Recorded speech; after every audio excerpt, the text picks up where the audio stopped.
every boy mom I have ever met has had the experience of her sweet boy suddenly flipping out about what she thinks is nothing. This is normal. But what do we do? Well, first it's important to understand what's going on there. As our sweet boys and us, but right now we're talking about them, as they move through life, things happen. And things happen to them that they don't always have the opportunity to process. So depending on the age of your sweet boy, maybe it's he was called on in school and didn't know the answer and he felt shamed. Or maybe he's younger and he was on a play date and it ended earlier than he wanted to and that was upsetting. Or maybe he's even smaller and you were playing with him down on the floor and the doctor called and you needed to pick up the phone and that was upsetting to him. Not necessarily something that shouldn't have happened, but we have to acknowledge that feelings arose in him. So things like this happen all the time. Recently, I had a client tell me that her sweet boy, who's a preteen, suddenly was feeling unsafe in her house and she couldn't understand. It's like he's always felt safe there. They live in a safe neighborhood. There was nothing that he needed to worry about and he was scared that somebody was gonna break in. Turns out he'd been playing a video game where everybody was trying to steal from everybody else and you had to protect your things.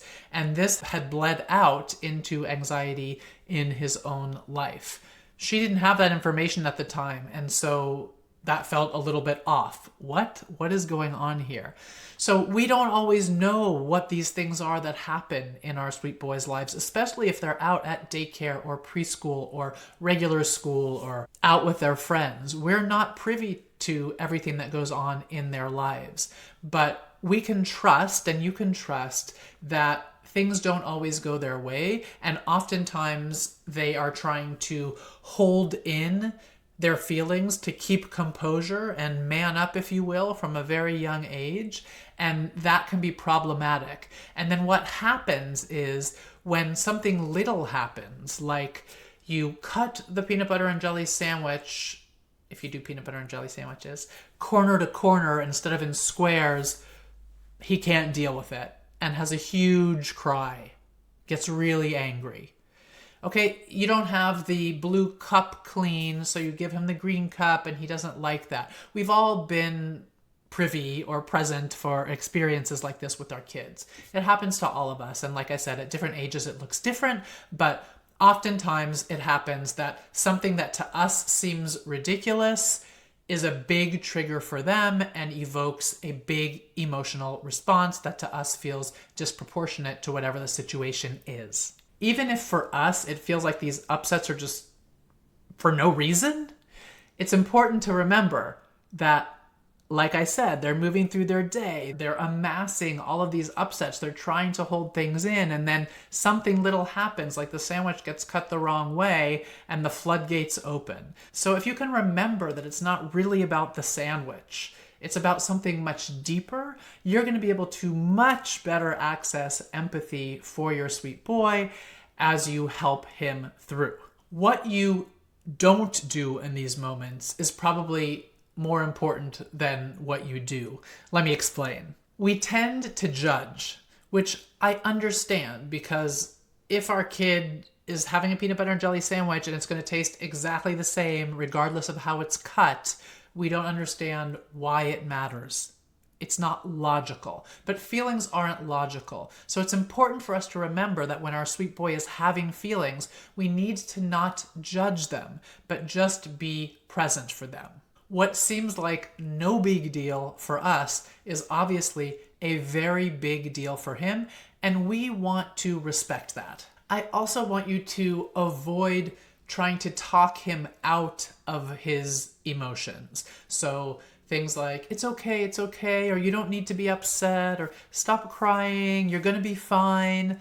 These are all well-intentioned, but the body needs to heal, and the way it heals is by releasing that stress that the limbic system is holding through physiological means, right? We cry, we sweat, we shake. He's doing all of those things in that moment. That's fine. In the end, that's going to help him feel better. We don't want to talk him out of it. We want to let it ride its course. The other thing that we often do is name the feelings. And there are many people out there who will say, name your child's feelings so that they can learn to name the feelings. I'm all about naming feelings. Read books with him at night, do whatever you want to teach about feelings. But in the heat of the moment, most parents find, and they're relieved when I tell them they don't need to name the feelings, because most of them find that when they say something like, I'm sorry you're so angry, for example, he gets more upset. I don't know about you, but I definitely don't want somebody telling me how I'm feeling when I'm feeling it, especially because if they get it wrong, it makes me feel like they don't get me at all. I feel more alone and isolated, and sometimes angry that they feel like they know something that they don't, like they get me when they don't. I see it over and over again, and I see many a mom come back to me and say, wow, I stopped trying to name the feeling in the heat of the moment, and the explosions calmed much more quickly. Another thing I really want you to avoid is isolating him. So no timeouts, or I've had a parent tell me, well, it's not really a timeout. I'm just having him go sit on the stairs. He can still see me. That's a timeout. The message is you need to go away until you're feeling better. The message is I'm willing to be with you when you're quote unquote good, but when you're not, you need to go deal with it by yourself. This is the last message that our boys need. If you are sending your child away, I want to invite you to experiment with staying with him when he's upset. The last thing our boys need right now is to learn that they need to get through hard times by themselves. We need to raise boys who are going to grow into men who feel perfectly comfortable asking for help when they need it. They shouldn't have to figure things out on their own. I don't figure things out on my own. When I'm struggling, I reach for a mentor. I reach for a friend. I don't try to do it by myself. It just doesn't work. And we want our boys to know that we love them no matter what. Not that we're going to withhold our love when they're not able to behave in a way that we want them to. We want them to understand that we will love them no matter what. And if they're struggling with their behavior, then we're going to find a way to help them through. If you're thinking, I don't know how I can do this, I need to say a bunch of stuff, I need to do a bunch of stuff, I'm doing everything that Tasha's telling me not to do, I want to invite you to download the first 5 words by clicking on the link in this video.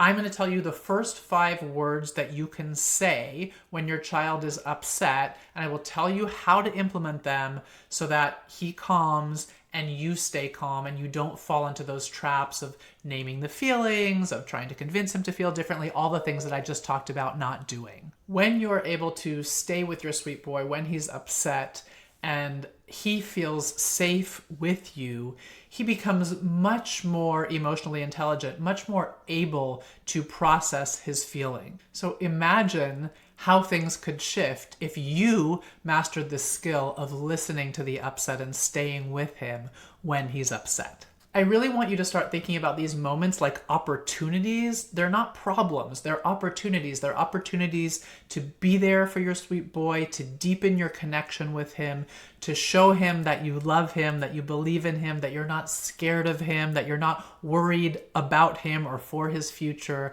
but that together things are going to be okay. You're there with him. Now that you have some really concrete ideas for what not to do, as well as some ideas for what to do in terms of helping your sweet boy through his emotional explosions, let's just call them, I want to address something that comes up a lot with parents in my orbit, and that is this feeling, or the reality, oftentimes, that you've tried everything and just nothing seems to be working to help your sweet boy. If you can relate, please click on the video on your screen and I will help you understand why the things that you've been trying likely have not been working and what you can do instead that absolutely will.